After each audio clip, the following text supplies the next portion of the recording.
Hi hello friends, ಎಲ್ಲರಿಗೂ ನಮಸ್ಕಾರ. ರೇಖಾ ಅಡುಗೆ ಚಾನಲ್ಗೆ ಸ್ವಾಗತ.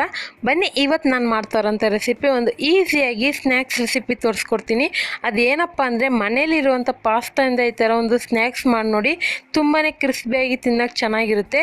ಇದನ್ನು ನೀವು ಮನೇಲಿ ಮಾಡಿಟ್ಕೊಂಡ್ರೆ ಒಂದು 2 ದಿವಸವರೆಗೂ ಯಾವುದೇ ರೀತಿ ಸ್ನ್ಯಾಕ್ಸ್ ತೊಗೊಬಂದು ತಿನ್ನೋ ಅವಶ್ಯಕತೆನೇ ಇರಲ್ಲ. ತುಂಬಾ ಟೇಸ್ಟಿಯಾಗಿರುತ್ತೆ. ಇದಕ್ಕೆ ಬೇಕಾಗೋ ಇಂಗ್ರೀಡಿಯೆಂಟ್ಸ್ ನೋಡೋಣ. ಇಲ್ಲಿ ನಾನು 1 ಕಪ್ ಆಗೋಷ್ಟು ಪಾಸ್ತಾ ತೊಗೊಂಡಿದ್ದೀನಿ, ಸುಮಾರು 100 ಗ್ರಾಮು. ಮತ್ತು ಇಲ್ಲಿ ಒಂದು 4 ಟೇಬಲ್ ಸ್ಪೂನ್ ಆಗೋಷ್ಟು ಕಾರ್ನ್ಫ್ಲೋರು, ಮತ್ತು ಸ್ಪೈಸಸ್ ಬಂದು 1/4 ಟೀ ಸ್ಪೂನ್ ಚಾಟ್ ಮಸಾಲ, 1/4 ಟೀ ಸ್ಪೂನ್ಗಿಂತ ಸ್ವಲ್ಪ ಕಡಿಮೆ ಬ್ಲಾಕ್ ಸಾಲ್ಟ್ ಅಂದರೆ ಕಾಲ ನಮಕು, ಜೀರಾ ಪೌಡರ್ ಒಂದು ಅರ್ಧ ಟೀ ಸ್ಪೂನು, ಪೆಪ್ಪರ್ ಪುಡಿ ಒಂದು ಅರ್ಧ ಟೀ ಸ್ಪೂನು, ಅಚ್ಕಾರದ ಪುಡಿ ಒಂದು ಅರ್ಧ ಟೀ ಸ್ಪೂನು, ಸ್ವಲ್ಪ ಕರಿಬೇವಿನ ಸೊಪ್ಪು ತೆಗೆದಿಟ್ಕೊಂಡಿದ್ದೀನಿ ನಾನು. ಮತ್ತು ಮಾಡೋದಕ್ಕೆ ಎಣ್ಣೆ, ರುಚಿಗೆ ತಕ್ಕಷ್ಟು ಉಪ್ಪು. ನೀವು ಪಾಸ್ತಾ ಯಾವುದಾದ್ರೂ ಯೂಸ್ ಮಾಡ್ಕೊಬೋದು, ಅದರಲ್ಲಿ ಡಿಸೈನ್ ಬರುತ್ತಲ್ಲ, ಯಾವುದಾದ್ರೂ ಯೂಸ್ ಮಾಡ್ಕೊಳ್ಳಿ. ಸೊ ಇಲ್ಲಾಂದರೆ ಈ ಥರ ಕೂಡ ನೀವು ಯೂಸ್ ಮಾಡ್ಕೊಬೋದು. ಇವಾಗ ಯಾವ ರೀತಿ ಮಾಡೋದಂತ ನೋಡೋಣ. ಮೊದಲಿಗೆ ನಾನು ಪಾತ್ರೆಯಲ್ಲಿ ನೀರಿಟ್ಟಿದ್ದೆ. ನೀರು ಚೆನ್ನಾಗಿ ಕುದಿಯೋವಾಗ ನಾನು ಪಾಸ್ತಾ ಹಾಕ್ಕೊತಾ ಇದ್ದೀನಿ. ಸೊ ಇದು ನಿಮಗೆಲ್ಲ ಅಂಗಡಿಗಳಲ್ಲೂ ಆನ್ಲೈನಲ್ಲೂ ಸಿಗುತ್ತೆ, ಈಸಿಯಾಗಿ ತೊಗೊಬೋದು.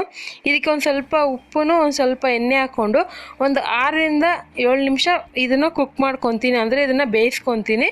ಇದು ಹೆಂಗೆ ಬೆಂದಿದೆ ಅಂದರೆ ಚೆನ್ನಾಗಿ ಉಬ್ಬಿ ಬರುತ್ತೆ ಮತ್ತು ಸಾಫ್ಟಾಗಿರುತ್ತೆ. ಸೊ ಪಾಸ್ತಾ ಮಾಡೋರು ಗೊತ್ತಿರುತ್ತೆ ಅದೆಷ್ಟು ಬೇಯುತ್ತೆ ಅಂತ. ಸೊ ಇವಾಗ ನೋಡ್ತಾ ಇರ್ಬೋದು, ಟೈಮಿಂಗ್ ಪ್ರಕಾರ ಅಂದರೆ ಒಂದು 6ರಿಂದ 7 ನಿಮಿಷ ಬಿಡಿ, ಚೆನ್ನಾಗಿ ಬೆಂದಿರುತ್ತೆ. ಹಂಗೆ ಗೊತ್ತಾಗಿಲ್ಲ ಅಂದರೆ ಕೈಯಲ್ಲಿ ಪ್ರೆಸ್ ಮಾಡಿದ್ರೆ ಅದು 2 ಭಾಗ ಆಗಬೇಕು ಚೆನ್ನಾಗಿ ಬೆಂದಿದ್ರೆ. ಈಗ ಅದನ್ನು ನಾನು ಸೋಸ್ಕೊತೀನಿ. ಸೊ ಈ ಥರ ಒಂದು ಸೋಸೋದ್ರಲ್ಲಿ ಸೋಸ್ಕೊಂಬಿಟ್ರೆ ಆವಾಗ ಇಮಿಡಿಯೇಟ್ಲಿ ತಣ್ಣೀರು ಹಾಕ್ಬಿಡಿ, ಅಂದರೆ ಕೋಲ್ಡ್ ವಾಟರ್, ನಾರ್ಮಲ್ ವಾಟರ್ ಹಾಕ್ಬಿಡಿ. ಆವಾಗ ಬಿಸಿ ಅನ್ನೋದು ಕಡಿಮೆ ಆಗೋಗುತ್ತೆ. ಇಲ್ಲಾಂದರೆ ನಿಮಗೆ ಟೈಮ್ ಇದ್ದರೆ ಒಂದು ಪ್ಲೇಟ್ ಮೇಲೆ ಹಾಕಿ ಒಂದೇ 1 ನಿಮಿಷ ಆರಕ್ಕೂ ಬಿಡ್ಬೋದು, ಇಲ್ಲಾಂದರೆ ಈ ಥರ ತಣ್ಣೀರು ಹಾಕಿ ಬಿಟ್ಬಿಡಿ. ಸೊ ಇವಾಗ ಇದನ್ನು ಒಂದು ಬೌಲ್ಗೆ ಹಾಕ್ಕೊತಾ ಇದ್ದೀನಿ. ಇದು ತುಂಬ ಬಿಸಿ ಇರಲ್ಲ, ಒಂದು ಸ್ವಲ್ಪ ಲೈಟಾಗಿ ಬಿಸಿ ಇರುತ್ತೆ, ಕೈಯಲ್ಲಿ ಮುಟ್ಟೋ ಥರ ಇರುತ್ತೆ. ಈಗ ಇದಕ್ಕೆ ನಾನು ಕಾರ್ನ್ಫ್ಲೋರ್ ಹಾಕ್ಕೊತಾ ಇದ್ದೀನಿ. ಕಾರ್ನ್ಫ್ಲೋರ್ ಹಾಕಿದ್ರೆ ಒಂದು ಒಳ್ಳೆ ಕ್ರಿಸ್ಪಿನೆಸ್ ಬರುತ್ತೆ. ನಿಮ್ಮ ಹತ್ರ ಕಾರ್ನ್ಫ್ಲೋರ್ ಇಲ್ಲ ಅಂದರೆ ಅಕ್ಕಿ ಹಿಟ್ಟು ಯೂಸ್ ಮಾಡಿ, ಅಥವಾ ಮೈದಾ ಹಿಟ್ಟಾದರೂ ಯೂಸ್ ಮಾಡ್ಬೋದು. ಒಟ್ಟಿನಲ್ಲಿ ಅಕ್ಕಿ ಹಿಟ್ಟು ಅಥವಾ ಕಾರ್ನ್ಫ್ಲೋರ್ ಯೂಸ್ ಮಾಡಿದ್ರೆ ಇನ್ನೂ ಚೆನ್ನಾಗಿ ಕ್ರಿಸ್ಪಿಯಾಗಿ ಬರುತ್ತೆ. ಈಗ ಇದನ್ನು ಚೆನ್ನಾಗಿ ಮಿಕ್ಸ್ ಮಾಡ್ಕೊಂಡಿದ್ದೀನಿ. ತೀರಾ ಕಡಿಮೆ ಹಾಕೋಕೆ ಹೋಗ್ಬೇಡಿ, ಸ್ವಲ್ಪ ಜಾಸ್ತಿನೇ ಹಾಕ್ಕೊಳ್ಳಿ ಹಿಟ್ಟು, ಯಾಕಂದರೆ ಒಂದಕ್ಕೊಂದು ಅಂಟಬಾರ್ದು ಇದು ಎಣ್ಣೆಲಿ ಫ್ರೈ ಮಾಡೋವಾಗ. ಸೊ ಇದು ರೆಡಿಯಾಗಿದೆ. ಇದಕ್ಕೆ ನೀವು ಬೇಕೆಂದರೆ ಉಪ್ಪು, ಖಾರದ ಪುಡಿ ಮಿಕ್ಸ್ ಮಾಡಿ ಕೂಡ ಮಾಡ್ಕೊಬೋದು, ಅದನ್ನು ನಾನು ಆ ಥರ ಮಾಡೋದಿಲ್ಲ. ಇವಾಗ ಎಣ್ಣೆ ಕಾಯಕ್ಕೆ ಇಟ್ಕೊಂಡಿದ್ದೆ. ಇವಾಗ ಎಣ್ಣೆಯಲ್ಲಿ ಇದನ್ನು ಹಾಗೆ ಕೈ ತುಂಬ ಹಾಕೋಕೆ ಹೋಗ್ಬೇಡಿ, ಒಂದೊಂದೇ ಹಾಕ್ಕೊಳ್ಳಿ. ಯಾಕಂದರೆ ನೀವು ಜಾಸ್ತಿ ಹಾಕೋಕೆ ಹೋದರೆ ಅದು ಒಂದಕ್ಕೊಂದು ಅಂಟ್ಕೊಂಡ್ಬಿಡುತ್ತೆ, ಯಾಕಂದರೆ ನಾವು ಬೇಯಿಸಿ ಯೂಸ್ ಮಾಡಿರೋದಲ್ವ. ಸೊ ಅದು ಒಂದಕ್ಕೊಂದು ಅಂಟ್ಕೊಂಡ್ರೆ ಮೇಲೆ ಕ್ರಿಸ್ಪಿಯಾಗಿರುತ್ತೆ, ಒಳಗಡೆ ಸಾಫ್ಟಾಗಿ ಬಂದ್ಬಿಡುತ್ತೆ. ಅದೇ ನೀವು ಒಂದೊಂದು ಹಾಕಿದ್ರೆ ಅದು ಕ್ಲಿಯರಾಗಿ ಕುಕ್ ಆಗುತ್ತೆ ಮತ್ತು ಕ್ರಿಸ್ಪಿಯಾಗೂ ಇರುತ್ತೆ ತಿನ್ನೋದಕ್ಕೆ. ಸೊ ಇವಾಗ ಇದನ್ನು ಚೆನ್ನಾಗಿ ಮೀಡಿಯಮ್ ಫ್ಲೇಮಲ್ಲಿ ಇಟ್ಕೊಂಡು ಇದನ್ನು ಚೆನ್ನಾಗಿ ಗೋಲ್ಡನ್ ಕಲರ್ ಚಿಪ್ಸ್ ಯಾವ ರೀತಿ ಗರಿಗರಿಯಾಗಿ ಶಬ್ದ ಬರುತ್ತೋ ಆ ಥರ ಇದನ್ನು ಬೇಯಿಸ್ಕೋಬೇಕಾಗುತ್ತೆ. ಒಂದು 4 ನಿಮಿಷ ಆಗುತ್ತೆ ಇದು ಬೇಯೋದಕ್ಕೆ.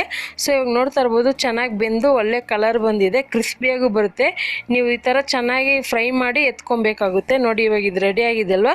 ಇದನ್ನು ಒಂದು ಟಿಶ್ಯೂ ಪೇಪರ್ ಮೇಲೆ ಹಾಕ್ಕೊತಾ ಇದ್ದೀನಿ. ಎಣ್ಣೆ ಎಲ್ಲ ಅಬ್ಸರ್ವ್ ಮಾಡ್ಕೊಳ್ಳುತ್ತೆ, ಅದು ಎಣ್ಣೆ ಅಂಶ ಜಾಸ್ತಿ ಇದ್ದರೆ ಅದರಲ್ಲಿ ಅದೆಲ್ಲ ಹೀರ್ಕೊಳ್ಳುತ್ತೆ ಪೇಪರ್, ಅದಕ್ಕೋಸ್ಕರನೇ.